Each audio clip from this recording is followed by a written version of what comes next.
मई 23, 2019 USA के Florida state में रात के 10:30 बज रहे हैं और स्पेसएक्स अपना रीयूजेबल रॉकेट फैल्कन 9 लॉन्च कर रही है। इस रॉकेट के अंदर इलॉन मस्क की दूसरी कंपनी स्टारलिंक के 60 सैटेलाइट्स हैं। गोल यह है कि अगले कुछ सालों में स्पेस में ऐसे 42,000 सैटेलाइट्स का कॉन्स्टलेशन बनाना है जो कि पूरी दुनिया को हाई स्पीड इंटरनेट प्रोवाइड कर सके, और स्पेशली ऐसे रिमोट एरियाज में जहां पे टेलीकॉम नेटवर्क्स नहीं पहुंच सकते। इन 60 सैटेलाइट्स के लॉन्च के सक्सेसफुल होते ही स्टारलिंक की जर्नी भी स्टार्ट हो जाती है।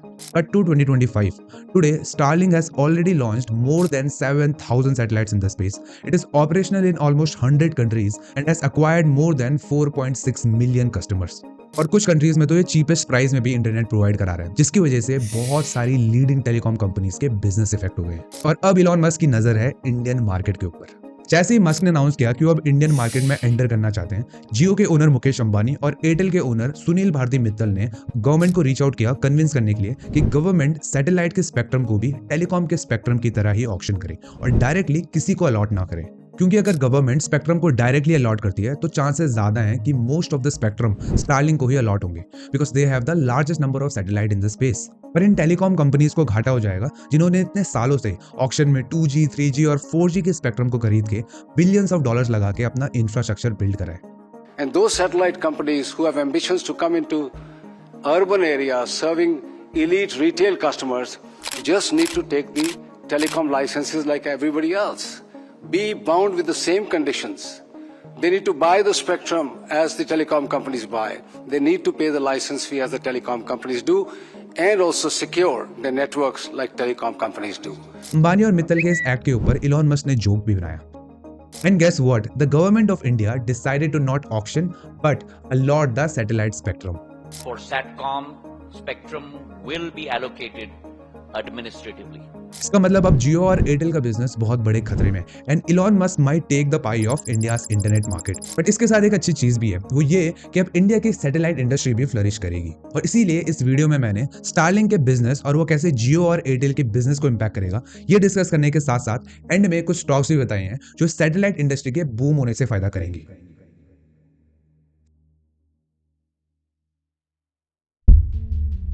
सैटेलाइट कम्युनिकेशन और सैटकॉम हमारे बीच काफी टाइम से एग्जिस्ट करता है, लेकिन आज तक वो हमेशा बिजनेसेस यूज करते आई हैं, जैसे TV broadcasting, radio signals, ATMs, ships, aeroplanes, इन सब में सैटेलाइट कम्युनिकेशन यूज होता है। लेकिन जहां पे peer to peer communication, calls और इंटरनेट की बात आती है, हम मेजरली टेलीकम्युनिकेशन या टेलीकॉम के ऊपर डिपेंड रहते हैं।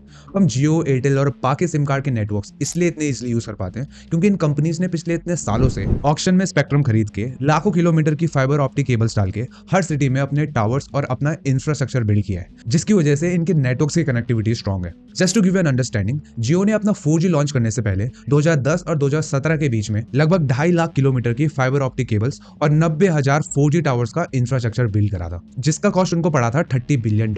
And because of this type of investment today telecom is easily accessible at affordable rates. Now the question arises, इतने सालों से कंपनीज ने सैटेलाइट कम्युनिकेशन में क्यों इन्वेस्ट नहीं किया? Well, to understand this, we have to look into the cost structure of both telecom and satcom. Telecom और satcom दोनों में दो बड़े खर्चे हैं, लेकिन इन दोनों के लिए ये खर्चे बिल्कुल अलग हैं। टेलीकॉम के दो बड़े खर्चे हैं ऑक्शन और इंफ्रास्ट्रक्चर, और सैटकॉम के दो बड़े खर्चे हैं satellite building and launching the satellite into space. Now जो सैटेलाइट को स्पेस में लॉन्च करने का कॉस्ट है ना, ये हमेशा से बहुत ज्यादा रहा है। According to Globalcom, sometimes it used to cost $400 million to launch a single satellite. अब क्योंकि ज्यादा सैटेलाइट लॉन्च करने की कॉस्ट ऑफ कोर्स बहुत ज्यादा होगी, पहले कंपनीज एक ही हाई रेंज की बहुत बड़ी सैटेलाइट्स बिल्ड करते थे, जिसे वो अर्थ सरफेस से 35,000 किलोमीटर ऊपर ऑर्बिट में प्लेस करते थे, ताकि एक ही सैटेलाइट ज्यादा एरिया कवर कर पाए। इन सैटेलाइट को जियो सैटेलाइट्स कहते हैं, which stands for geostationary orbit satellite, and it cost around $300 to $500 million to build. अब क्योंकि ये जियो सैटेलाइट्स अर्थ स्पेस के इतनी दूर से सिग्नल्स भेजते हैं, इनमें लेटेंसी की बहुत बड़ी दिक्कत रहती है। लेटेंसी का मतलब है वो टाइम गैप जो सिग्नल्स एक पॉइंट से दूसरे पॉइंट तक पहुंचने के लिए लेता है। जब आप किसी ऐसे फ्रेंड से जूम या व्हाट्सएप में वीडियो कॉल करते हो जो बहुत दूर रहता है, तो आपको वीडियो कॉल में एक डिले और लैग देखने को मिलता होगा। ये इसलिए होता है क्योंकि वो डेटा और सिग्नल कई किलोमीटर दूर से फाइबर ऑप्टिक केबल से होते हुए टावर के थ्रू आप तक पहुंच रहा है, जिसमें कुछ माइक्रो सेकंड का डिले आ जाता है। और जहां टेलीकॉम में ये डिले अप्रोक्सीमेटली 5 से 20 माइक्रो सेकंड का रहता है, जियो सैटेलाइट्स में ये डिले 500 से 600 माइक्रो सेकंड का रहता है। And this is the biggest problem with satcom. और इसीलिए कंपनीज ने ओवर द टाइम टेलीकॉम में डबल डाउन किया, और हमारे लिए आज टेलीकॉम एक प्रीफर्ड कम्युनिकेशन का वे बन गया है। Now if you summarise, companies के हाई लॉन्च कॉस्ट की वजह से कंपनीज ह्यूज जियो सैटेलाइट के ऊपर डिपेंड रहते थे, और इन जियो सैटेलाइट की वजह से कंपनीज की मैन्युफैक्चरिंग कॉस्ट भी इंक्रीज होती थी और लेटेंसी भी हाई रहती थी। Now the question is then how is Starlink changing the whole game? Well, it's all because of SpaceX। Because of reusable rockets of SpaceX, satellite की launch cost काफी ज्यादा रिड्यूस हो गई है। According to SpaceX website, Falcon 9 की per launch की cost है around $69 million, which is around 80% price reduction from earlier. Starlink also solved the latency problem. Starlink ने बड़े जियो सैटेलाइट को यूज करने के बजाय छोटे लियो सैटेलाइट यूज करे। LEO which stand for low earth orbit satellites, वो सैटेलाइट्स होती है जो स्पेस में लोअर ऑर्बिट और अर्थ सरफेस से कम डिस्टेंस में ट्रैवल करती है। स्टारलिंक के सैटेलाइट्स अर्थ स्पेस से 500 किलोमीटर ऊपर ऑर्बिट करती है, जिसकी वजह से सैटेलाइट की रेंज तो कम हो जाती है बट सिग्नल की स्पीड इंक्रीज हो जाती है। स्टारलिंक की करंट लेटेंसी 22 माइक्रोसेकंड की है, which is 300x better from the Jio satellites. और इतना ही नहीं, it also makes satellites affordable. Jio satellites को लॉन्च करना इतना महंगा पड़ जाता है कि कंपनीज मेक श्योर करती है कि ये सैटेलाइट स्पेस में 25 से 30 साल रहे, और इसीलिए इन्हें बिल्ड करने में उतनी ही एडवांस टेक्नोलॉजी, हार्डवेयर और टाइम कंज्यूम होता है।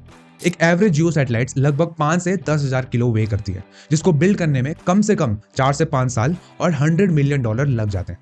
वहीं अपोजिट में स्टारलिंक लियो सैटेलाइट्स को मास प्रोड्यूस कर पाता है, and because of their smaller size and less life span of 5 years, Starlink of the shelf component use करता है, जिसकी वजह से इनकी मैन्युफैक्चरिंग कॉस्ट एक्सपोनेंशियली रिड्यूस हो जाती है। स्टारलिंक की सैटेलाइट्स लगभग 200 से 300 किलो वे करती है, and it manufactures more than 120 satellites per month, with each costing around $200,000. This is the exponential price reduction. And because of low satellite manufacturing cost and low satellite launch cost, Starlink अपने business में scale attain कर पा रहा है, जो आज तक इस industry में कोई भी नहीं कर पाया। Today, Starlink has already launched more than 7,000 satellites in the space, जिनमें से around 6,800 satellites working है। And with these many satellites, Starlink is providing internet in more than 100 countries. Starlink का गोल है स्पेस में ऐसे 42,000 सैटेलाइट्स का कॉन्स्टलेशन बनाना, जिसका estimation cost है अराउंड $10 बिलियन का। Still much less than Jio's 4G project. And that's why also Ambani and Mittal are afraid of Musk. जियो और Airtel का बिजनेस काफी हैम्पर हो सकता है अगर इंडिया में स्टारलिंक डिसरप्टिव वे में स्केल करे तो, क्योंकि इंडिया वर्ल्ड का सबसे बड़ा इंटरनेट मार्केट है with more than 800 million internet users. But इसके बावजूद भी इंडिया का 50% रूरल मार्केट और 26% अर्बन मार्केट अभी भी अनपेनिट्रेटेड है, and that is where Starlink can play and capture the market share. Now Starlink के काउंटर में बहुत लोग ये क्वेश्चन उठाते हैं कि स्टारलिंक बहुत ज्यादा एक्सपेंसिव है, और इंडिया में जहां डेटा सबसे चीपेस्ट रेट में अवेलेबल है, वहां स्टारलिंक कैसे अपना बिजनेस बना पाएगा? But I think Starlink could make through it, and I will tell you how. See, Starlink को यूज करने के लिए 2 कॉस्ट बियर करनी होती है। एक हार्डवेयर डिस्क की कॉस्ट जो आपको पड़ेगा अराउंड 37,000 रुपीज का, और दूसरा है सब्सक्रिप्शन प्लान जो है अराउंड 7,000 पर मंथ। अब इस प्राइस में इंडिया में तो स्टारलिंक ज्यादा चलेगा नहीं, that is for sure, but Starlink could reduce it's cost through many ways. एक तो वो अपने डिश को इंडिया में ही लोकली मैन्युफैक्चर कर सकते हैं, जिससे उनका डिश का कॉस्ट काफी हद तक रिड्यूस हो जाएगा। दूसरा, वो रिमोट विलेजेस में शेयर्ड और कोऑपरेटिव मॉडल में काम कर सकते हैं। फॉर एग्जांपल, एक गांव में 3-4 ग्रुप बना दिए और उन ग्रुप्स में एक एक डिश अलॉट कर दिया, जिससे पर डिश और सब्सक्रिप्शन प्लान की कॉस्ट इक्वली सब में डिस्ट्रीब्यूट होगी, काइंड ऑफ शेयर्ड वाईफाई। इसके अलावा they will also make pricing plans and data caps, जिससे उनके सब्सक्रिप्शन की प्राइसिंग कंट्रोल में आएगी। 2023 में केनिया में स्टारलिंक ने $10 पर मंथ में अपना सब्सक्रिप्शन प्लान निकाला था, जो कि होता है 800 से 900 रुपए, slightly higher than Jio's and Airtel price. और ये सिमिलर प्राइसिंग स्टारलिंक इंडिया में भी इंट्रोड्यूस कर सकता है। Apart from pricing, the biggest opportunity for Starlink is in the B2B business. Instead of targeting the end consumer, Starlink remote areas के hospitals, construction sites, government projects, offices इनको target कर सकता है, जो रिमोट एरियाज में अच्छे internet के लिए प्रीमियम प्राइस पे कर पाएंगे। मेरा ओवरऑल कहना यह है कि ऑल्दो स्टारलिंक की प्राइसिंग उनके लिए one of the biggest challenge है, ओवर द टाइम वो इसे ये नीचे ला सकते हैं, but the bigger concern for Starlink is the Indian government itself.